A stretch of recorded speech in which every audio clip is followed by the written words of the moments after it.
নমস্কাৰ জ্ঞান বিকাশ ইউটিউব চেনেলৰ নতুন এটি ভিডিঅ'ত আপোনালোক সকলোকে স্বাগতম জনাইছো। আজিৰ ভিডিঅ'ৰ টপিকটো হৈছে গ্লোবালাইজেশ্যন ইন এডুকেশ্যন, বিখায়ন বা গোলকীকৰণ। লগতে আমি আজিৰ এই ভিডিঅ'ত চাম যে গোলকীকৰণত মানে শিক্ষাৰ ওপৰত গোলকীকৰণৰ প্ৰভাৱ। তো পলম নকৰাকৈ আজিৰ এই ভিডিঅ'টো আমি আৰম্ভ কৰোঁ। যদি ভিডিঅ'টো ভাল পায় ভিডিঅ'টো লাইক কৰিব, শ্বেয়াৰ কৰিব আৰু চেনেলটো ছাবস্ক্ৰাইব কৰি দিবলৈ নাপাহৰিব। পোনপ্ৰথমে আমি চাম হোৱাট ইজ গ্লোবালাইজেশ্যন, গোলকীকৰণ কি। Globalization is the process by which ideas, knowledge, information, goods and services spread around the world. বিশ্বৰ লগত কি হয়, এটা দেশৰ আন এটা দেশৰ যোনবোৰ আইডিয়া আছে, জ্ঞান আছে, তথ্যবোৰ আছে, গুডস এণ্ড সাৰ্ভিসেস কি হয় এক্সচেঞ্জ কৰিব পাৰো। Globalization is driven by the convergence of culture and economic system. This convergence promotes and in some cases necessitated হয়নে, কনভার্জেন্স কি হয় দৰকাৰী হয় আৰু কিছুমান ক্ষেত্ৰত এটো আমি প্ৰমোট কৰিব লাগে। ইনক্ৰিজড ইন্টাৰেকশন, ইন্টিগ্ৰেশন এণ্ড ইন্টাৰডিপেন্ডেন্স এমং দ্য কান্ট্ৰি। এটা দেশ আন এটা দেশৰ লগত কি থাকিব, ইন্টাৰেকশনটো থাকিব লাগিব। হেতু কি হয়, ইন্টাৰেকশনটো প্ৰমোট কৰে। ইন্টিগ্ৰেশন এণ্ড ইন্টাৰডিপেন্ডেন্স, এটা দেশ আন এটা দেশৰ ওপৰত কি হয় ডিপেন্ড কৰি থাকে। The more countries and religions of the world become intertwined politically, culturally and economically, the more globalized the world become. তো ইয়াতে কৈছে globalization is a process by which কি গোটেই বিশ্বটো কি হয় is becomes like a small village. এটা প্ৰান্তৰ মানুহ আন এটা প্ৰান্তৰ মানুহ লগত আমি কি কৰো, আমাৰ যোনবোৰ আইডিয়া আছে, নলেজ আছে, আমি কি কৰিব পাৰো, এইবোৰ এক্সচেঞ্জ কৰিব পাৰো। এটা ক্লিকৰ জৰিয়তে এটা দেশৰ ইনফৰমেশন আন এটা দেশত আমি পাই থাকিব পাৰো। এটো কাৰ দ্বাৰা সম্ভৱ হৈছে, গ্লোবালাইজেশনৰ দ্বাৰা সম্ভৱ হৈছে। তো এইখিনিৰ কথাৰ পৰা আমি গ্লোবালাইজেশনৰ মিনিংটো গম পালো। এতিয়া আমি চাম what is globalisation in education, শিক্ষাত গ্লোবালাইজেশন কি, গোলকীয়কৰণ বা বিশ্বায়ন কি। With the changing world, the education industry has changed, affecting every aspect of learning and education in any institution. The more we connect with the world, the more we learn and the more we have to offer to the next generation. The process of learning from across borders and passing the global knowledge to students across the globe is called globalization in education. ইয়াতে কৈছে যে বৰ্তমান যুগত যি ধৰণে আমাৰ যুগটো change হৈ আছে, the world is changing so fast, হয় নে নহয়, ঠিক একেদৰে আমাৰ যোনটো শিক্ষা ব্যৱস্থাটো ঠিক একেদৰে সলনি হৈ আছে। আমি যদি আমাৰ নলেজটো এটা নিজৰ মাজতে সীমিত ৰাখো তেনেহলে কি হয়, আমাৰ নলেজটো গ্ৰো নহয়। আমি যিমানে মানুহৰ লগত ইন্টাৰেক্ট কৰিম সিমানে কি হয় আমি শিকিব পাম। এতিয়া আমি এক্সাম্পল লৈছো, ইণ্ডিয়াৰ মানুহবিলাকে যদি নিজৰ নলেজটো ইণ্ডিয়াৰ ভিতৰতে কি হয়, ভাৰতৰ ভিতৰতে এক্সচেঞ্জ কৰি থাকে, তেনেহলে আমি বাহিৰৰ দেশৰ নলেজটো, বাহিৰৰ দেশৰ যোনটো লিভিং ষ্টেণ্ডাৰ্ড, বাহিৰৰ দেশৰ যোনটো আমাৰ কালচাৰ, সেইটো আমি গম নাপাম। সেইকাৰণে কৈছে যে যিমানে আমি মানুহৰ লগত কানেক্ট হ'ম সিমানে তাৰ পৰা আমি জ্ঞানটো পাই থাকিম, সিমানে আমাৰ নলেজটো কি হৈ থাকিব, ইম্প্ৰুভ বা ডেভেলপ হৈ থাকিব। গ্লোবালাইজেশন আমাৰ শিক্ষা ব্যৱস্থাৰ ওপৰত ঠিক একে প্ৰভাৱ পেলাইছে। গ্লোবালাইজেশনৰ জৰিয়তে, গোলকীয়কৰণৰ জৰিয়তে এক প্ৰান্তৰ মানুহ আন এটা প্ৰান্তৰ মানুহৰ লগত অতি কম সময়ত কি কৰিব পাৰে, ইন্টাৰেক্ট কৰিব পাৰে। এজন ছাত্ৰ কি হয়, কোনো এটা পাৰ্টিকুলাৰ ইউনিভাৰ্চিটি, ভাৰতৰ কোনোবা পাৰ্টিকুলাৰ ইউনিভাৰ্চিটিৰ পৰা গোটেই বিশ্বৰ ইনফৰমেশন বিলাক পাই থাকে, কিহৰ জৰিয়তে, থ্ৰু ইন্টাৰনেটৰ জৰিয়তে। সেইকাৰণে কি হৈছে, এই ষ্টুডেণ্টজনৰ জৰিয়তে, এই ষ্টুডেণ্টজনৰ কাৰণে সম্ভৱ হৈছে যে বাহিৰৰ দেশৰ যোনবিলাক কালচাৰ, বাহিৰৰ দেশৰ এডুকেশ্যন পলিচি, বাহিৰৰ দেশৰ যোনটো আমাৰ ইকনমিক পলিচি, সেইবোৰ পলিচিৰ বিষয়ে সেই জ্ঞানবোৰ সেই ষ্টুডেণ্টজনৰ কাষত কি থাকে, অতি মানে কম সময়ৰ ভিতৰত কি পাব পাৰে। তো সেইটো আমাৰ গ্লোবালাইজেশন শিক্ষা ব্যৱস্থাৰ ওপৰতে বহু গুৰুত্বপূৰ্ণ প্ৰভাৱ পেলাইছে। এতিয়া আমি চাম impact of globalisation on education system, ভাৰতৰ মানে শিক্ষা ব্যৱস্থাৰ ওপৰত গোলকীয়কৰণৰ প্ৰভাৱ। প্ৰথমতে আছে পজিটিভ ইম্পেক্ট, কি ধৰণৰ পজিটিভ মানে আমাৰ প্ৰভাৱ পেলাইছে। প্ৰথমতে আছে access to information across the globe। কৈছে globalization facilitates access to vast educational resources through internet, digital libraries, textbook and online courses, enabling students from around the world to learn from leading institutions and experts from the comfort of their homes। কৈছে গ্লোবালাইজেশনৰ জৰিয়তে এজন ছাত্ৰ কি অতি কম সময়ত বেলেগ এটা দেশৰ ইনফৰমেশন বিলাক কি কৰিব পাৰে, এক্সেস কৰিব পাৰে। সেইকাৰণে কৈছে নিজৰ কমফৰ্ট জোন, ঘৰত বহি পেলাই বাহিৰা দেশৰ কি হয় আমাৰ যোনবিলাক নলেজ বিলাক পাও, আমি কিহৰ জৰিয়তে পাম, ইন্টাৰনেটৰ জৰিয়তে পাও, আমি ডিজিটেল লাইব্ৰেৰীৰ জৰিয়তে পাও, টেক্সট বুক, বাহিৰৰ দেশৰ টেক্সট বুক বিলাক অৰ্ডাৰ দিলে আমাৰ তাতে আহি যায়, অনলাইন কোৰ্স বাহিৰত দেখৰ যোনবিলাক কোৰ্স বিলাক কৰি আছে সেইবিলাক আমি ঘৰত বহি সেই অনলাইনৰ কোৰ্সৰ সাবস্ক্ৰিপশন লৈ পেলাই আমি কি কৰিব পাৰো তাৰ নলেজ বিলাক আমি লব পাৰো দ্বিতীয় পইণ্টত আছে কালচাৰেল এক্সচেঞ্জ মানে সাংস্কৃতিক কি হৈছে বিনিময় তো ইয়াতে কৈছে globalization promotes cultural exchange allowing students to learn about the diverse culture language and perspective leading to global awareness and intercultural communication skill কৈছে গ্লোবালাইজেশনৰ জৰিয়তে কোনো এজন ছাত্ৰই কি কৰিব পাৰে আন এটা দেশৰ সাংস্কৃতিক বিষয় জানিব পাৰে গ্লোবালাইজেশন কোনো এটা পাৰ্টিকুলাৰ ছাত্ৰ কি বা ছাত্ৰী কি কৰিব পাৰে সেই সুবিধাটো প্ৰদান কৰিব পাৰে যে ঘৰত বহি ডাইভাৰ্স নলেজ মানে কি হৈছে হেটেৰোজেনিয়াস মানে বহুত নানান ধৰণৰ মানে কালচাৰৰ বিষয়ে জানা ভাষাৰ বিষয়ে জানা এইবোৰ আমাৰ গ্লোবালাইজেশনৰ দ্বাৰাই সম্ভৱ হৈছে নেক্সট আছে improve educational standard the global competition of quality education pushes the institution to adopt best practices and high standard resulting in improved curricula and teaching methods worldwide এতিয়া আমি এটা সৰু এক্সাম্পলৰ পৰা এখিনি কথা গম পাও যে আমি যদি আমাৰ শিক্ষাৰ ব্যৱস্থাটো বেলেগৰ লগত কম্পেয়াৰ নকৰো তেনেহলে আমি ইম্প্ৰোভাইজ কৰাৰ চেষ্টা নকৰো যেতিয়া আমি চাও কোনো পাৰ্টিকুলাৰ ইনষ্টিটিউচনে কোনো এটা মেথড ফলো কৰি আছে আৰু সেই মেথডটো ফলো কৰি যিখিনি ৰিজাল্ট পাইছে আন এটা অনুষ্ঠানে কি মেথড ফলো কৰি আছে হেতু আমাৰ জানিব লাগিব আমি যদি দেখা পাও বাহিৰৰ দেশবিলাক আধুনিক ধৰণৰ টেকনলজি ইউজ কৰি আছে হিয়তৰ কাৰিকুলাম বিলাক বেলেগ হয় হিয়তৰ টিচিং মেথডস বিলাক বেলেগ হয় আৰু তাৰ জৰিয়তে সেই অনুষ্ঠানৰ ছাত্ৰ-ছাত্ৰী বিলাক বহুত আগলৈকে আগবাঢ়ি যাব পাৰিছে ইন দিস কম্পিটিটিভ ওয়াৰ্ল্ড ঠিক একেদৰে তেতিয়া আমি নিজৰ অনুষ্ঠানতে হেবোৰ আনিব লাগিব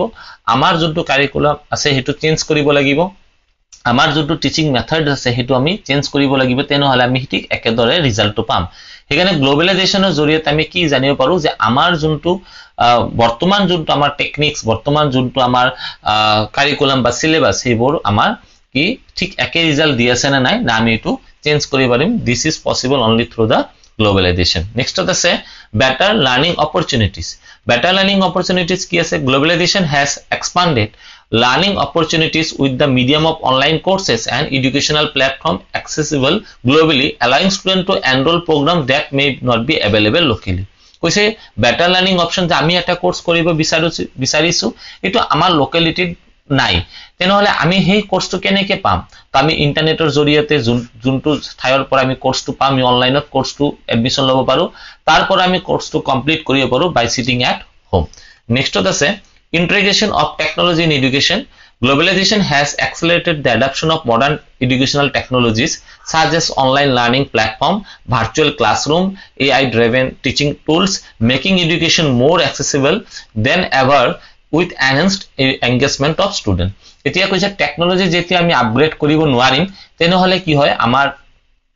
যোনটো নলেজ আমাৰ নলেজটো আমি হেনেকে কি কৰে বঢ়াব নোৱাৰো হেকানে গ্লোবালাইজেশন হেতু আমাক সুবিধা দিছে যে আমি মডাৰ্ন টেকনলজি বিলাক এডাপ্ট কৰি পেলাই আমি কিছুমান মানে আমাৰ যোনটো টিচিং মেথডস সেই টিচিং মেথডস বিলাক কি কৰিব পাৰো আমি সলনি কৰিব পাৰো যেনেকুৱাকে এক্সাম্পল দিছে ভাৰ্চুৱেল ক্লাছৰুম AI বৰ্তমান আৰ্টিফিশিয়াল ইন্টেলিজেন্সৰ বহুত গুৰুত্বপূৰ্ণ আছে সেই আৰ্টিফিশিয়াল ইন্টেলিজেন্সৰ দ্বাৰা আমি কেনেকৈ শিকিব পাৰো সেইবোৰ গ্লোবালাইজেশনত দ্বাৰাই সম্ভৱ হৈছে এতিয়া কিছুমান নেগেটিভ ইম্প্যাক্টও আছে মই যেহেতু পাঁচটা ইয়াতে কি দিছো পজিটিভ ইম্প্যাক্ট এতিয়া আমি নেগেটিভ ইম্প্যাক্টৰ কথা উল্লেখ কৰিম তো নেগেটিভ ইম্প্যাক্টত কি আছে migration becomes more common migration ঠিক আছে globalisation encourage the migration of skilled students and professional to more developed countries for better quality of education and job opportunities leading to loss of talent and expertise in relative less developed countries and religions এতিয়া কৈছে যে কিছুমান country আছে যোনবিলাক developing country যেনেকুৱাকে Bharat হল developing country কিছুমান under developed country আছে তো আমাৰ ভাৰতৰ যোনবিলাক ট্যালেন্ট আছে ভাল স্যালাৰি পোৱাৰ কাৰণে ভাল শিক্ষা পোৱাৰ কাৰণে কি বাহিৰৰ দেশলৈ গুছি যায় আৰু তাতে ভাল প্যাকেজ পালে তাতে কি হয় তাতে ষ্টে কৰে সেই কাৰণে কি হৈছে ট্যালেন্ট বিলাক এটা দেশৰ পৰা আন এটা দেশলৈ গুছি যোৱাৰ সম্ভাৱনা ইয়াতে বহুত বেছি থাকে এটো এটা নেগেটিভ তো ইয়াতে নেক্সটত আছে digital difference despite the spread of technology many underdeveloped countries face limited access to internet and digital tools creating a gap between those who can benefit from online education and those who cannot তে কৈছে কিছুমান দেশত আছে যত কানেক্টিভিটিৰ বহুত problem তাৰ মানে ইয়াতে কি হয় ইন্টাৰনেটৰ সুবিধা ইমান নাই আমি এক্সাম দেখৰ কথা বাদি দিয়ক যদি আমি এটা গাঁও অঞ্চলৰ কথা কও কোনো এটা ভিলেজৰ এক্সাম্পল লৈছো সেই ভিলেজত কি হয় ইন্টাৰনেটৰ স্পীড নাই বা ইন্টাৰনেট কানেক্টিভিটি নাই তো সেই জাগাৰ কি স্টুডেন্ট বৰে ছাত্ৰ ছাত্ৰী বৰে কি হয় এই গ্লোবালাইজেশনৰ কি বেনিফিট টু লব নোৱাৰে তো সেইকাৰণে গ্লোবালাইজেশন যদি আমাক পজিটিভ ইম্প্যাক্ট ইন্টাৰনেটৰ জৰিয়তে শিক্ষাৰো দিছে তো নেগেটিভ ইম্প্যাক্টও দিছে যে কিছু সংখ্যক ছাত্ৰ ছাত্ৰী আগবাঢ়ি যাব পাৰিছে আৰু কিছু সংখ্যক ছাত্ৰ ছাত্ৰী এটা ঠাইতে ৰৈ গৈছে নেক্সট আছে standardisation of education globalisation pushes standard curriculum and testing methods which may not enough for local needs of the individual learning style potentiality and shifting creativity innovation in education যদিও গ্লোবালাইজেশনৰ জৰিয়তে আমি কি নতুন নতুন টেকনলজি এডাপ্ট কৰিব পাৰিছো কিন্তু কিছুমান অনুষ্ঠানে ফিনান্সিয়াল প্ৰবলেমৰ কাৰণে হয়তো সেই ধৰণৰ টেকনলজি আপগ্ৰেড কৰিব পৰা নাই যাৰ জৰিয়তে সেই অনুষ্ঠানবোৰ ছাত্ৰ ছাত্ৰীবোৰ কি হয় হেনেকুৱাকে আগবাঢ়বা পৰা নাই Next is the language barrier. With globalization, English become an international language for communication, establishing its dominance over the other languages in the world. Dominance of English and other major languages in global education platforms can disadvantage of non-native speaker and limiting of their ability to fully engage with or benefit from the educational opportunity. যেহেতু ইংলিশৰ কথাটো এটা হে English ল্যাঙ্গুৱেজৰ জৰিয়তে আমি এটা দেখৰ মানুহ আন এটা দেখলৈ কথা পাতিব পাৰো বা একচেঞ্জ নিজৰ আইডিয়াবোৰ এক্সচেঞ্জ কৰিব পাৰো সেই ক্ষেত্ৰত কি হৈছে ৰিজনাল ল্যাঙ্গুৱেজৰ গুৰুত্বটো কমি গৈছে আজিকালি সৰু সৰু বাচ্চাবিলাকে কি কৰে চাব ইংলিশত কথা পাতিবৰ চেষ্টা কৰে নিজৰ যোনটো মাতৃভাষা সেই মাতৃভাষাৰ ভিতৰতো কি হয় সেই গুৰুত্বটো ডে বাই ডে কমি গৈ আছে নেক্সট আছে commercialization of education So globalization has contributed to commercialization of education, where private institutions prioritize profit over the quality and equity, leading to the exclusion of marginalized group and underdetermined public education system. This is why it is important you to choose the school like the K.R. Mangalam Old School, Panipat, the focus on offering the quality education without ইয়াতে school এটা নাম এটা মই দিছিলো এটো কাটি দিও ইয়াতে এটো দৰকাৰ নাই তো ইয়াতে কৈছে যে গ্লোবালাইজেশনৰ জৰিয়তে কি হৈছে যেহেতু এটো বেছিভাগ কমাৰ্শিয়েলাইজেশন হৈছে ডাঙৰ ডাঙৰ প্ৰাইভেট অনুষ্ঠানবিলাকে কি কৈছে লেটেস্ট টেকনলজি বোৰ লৈ আহিছে আৰু আপগ্ৰেড ইমান হুনকালে আপগ্ৰেড কৰে এটো গভৰ্ণমেন্ট সেক্টৰত পসিবল নহয় যাৰ জৰিয়তে কি হৈছে প্ৰাইভেট অনুষ্ঠানবিলাকে লেটেস্ট টেকনলজি দিছে আৰু সেই হিচাপে পইচাটোও লৈছে তো সেই কাৰণে ইয়াতে কি হৈছে কমাৰ্শিয়েলাইজেশন শব্দটো হৈছে ইয়াতে এডভাৰটাইজমেন্ট ইমান কৰি আছে মাৰ্কেটিং ইমান কৰি আছে just for technology not the education নেক্সটত আছে goals of globalization of education ঠিক আছে গোলকীয় শিক্ষাত গোলকীয়কৰণৰ কি আছে লক্ষ্যমূলক কি তো প্ৰথমতে আছে global collaboration opportunities globalization in education aims to develop students understanding of global issues culture and the perspective fostering a sense of global responsibility empathy and the skill needs across the culture ইয়াতে কৈছে যে গ্লোবালাইজেশনৰ জৰিয়তে আমাৰ দেখত যোনবিলাক বস্তুৰ দৰকাৰ যোনটো নলেজৰ দৰকাৰ সেই নলেজটো মানে বঢ়োৱাৰ কাৰণে আৰু ইয়াতে কোলাবৰেচন মানে এটা দেশ আন এটা দেশৰ লগত ভাল এটা সম্পৰ্ক গঢ়ি তোলা যাতে স্কিলৰ কি আদান প্ৰদান আমি কৰিব পাৰো access to quality education for everyone সবৰ কাৰণে কি হৈছে ভাল এটা শিক্ষাৰ যোগান ধৰা এটো গ্লোবালাইজেশনৰ মূল লক্ষ্য হৈছে গ্লোবালাইজেশন খালি অকল টেকনলজি আপগ্ৰেডেশনৰ কথা নবুজায় গ্লোবালাইজেশন টেকনলজিৰ জৰিয়তে ভাল শিক্ষা যাতে ষ্টুডেন্ট বোৰে পায় তাৰ কথা ইয়াতে বুজাইছে নেক্সট আছে promote innovation and creativity নতুন নতুন চিন্তাধাৰাৰ কথা কৈছে globalization encourage exchange of ideas knowledge and teaching methodology that can inspire innovation creativity in education preparing students to solve the complex global challenges in the future next কি আছে develop skilled workforce to yate koise skill workforce mane globalization taught us about the skill and knowledge that are required to fit the global job market and workspace as a result we can develop curriculum that may targeted towards developing a workforce that can prepare themselves for the professional role out of their work yate skill workforce mane labor kotha koise yate ভাল সংখ্যক শ্ৰেণীৰ ভাল যেতি আমি labour পাম man power পাম ইয়াতে man power লিখিলে ভাল হ'ব শব্দটো ম্যান পাৱাৰ তো ম্যান পাৱাৰ একে স্কিল ম্যান পাৱাৰ হলে কি হয় লিমিটেড ৰিসোৰ্সত আমি ভালকে কাম কেনেকে কৰিব পাৰো এটো কি হয় অকল যদি আমি আমাৰ নিজৰ মানে জ্ঞানটো নিজৰ মাজতে ৰাখো আমি বেলেগক নাচাও তেনেহলে আমি শিকিব নোৱাৰো মানুহে কয় যে বেলেগক খুদিলে কেতিয়া হৰু নহয় মানে আপুনি যেতিয়া বেলেগক খুদিব বেলেগক অবজাৰ্ভ কৰিব তাৰপৰ আপুনি ভাল বস্তুটো যেতিয়া লব তেতিয়া আপুনি নিজকে আৰু ডেভেলপ কৰিব তে সেইকাৰণে গ্লোবালাইজেশন এই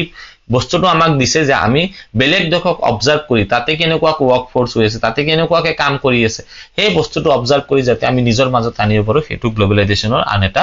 লক্ষ্য নেক্সট আছে encourage globalisation and research encourage global collaboration and research. One goal of globalization is to promote international collaboration in research and development, enabling educators and researchers from different countries to collaborate on solving global problem. Collaborate মানে come together, কোনো এটা মানে common যোনটো আমাৰ সমস্যাবোৰ আছে সেইটো solve কৰাৰ কাৰণে গোটেই দেশৰ যোনবিলাক আমাৰ এডুকেট শিক্ষাবিদ বিলাক আছে ৰিসাৰ্চাৰ বিলাক আছে সেই গোটেইবোৰ আহি যাতে এটো সলভ কৰে advance the knowledge and betterment of the society to develop কৰা কাৰণে আশা কৰো এই ভিডিওটোৰ পৰা আপোনালোকে অলপ শিকিবলৈ পাইছে যদি ভিডিওটো ভাল পাইছে ভিডিওটো লাইক কৰিব শেয়াৰ কৰিব আৰু চেনেলটো সাবস্ক্ৰাইব কৰি দিবলৈ নাপাহৰিব ধন্যবাদ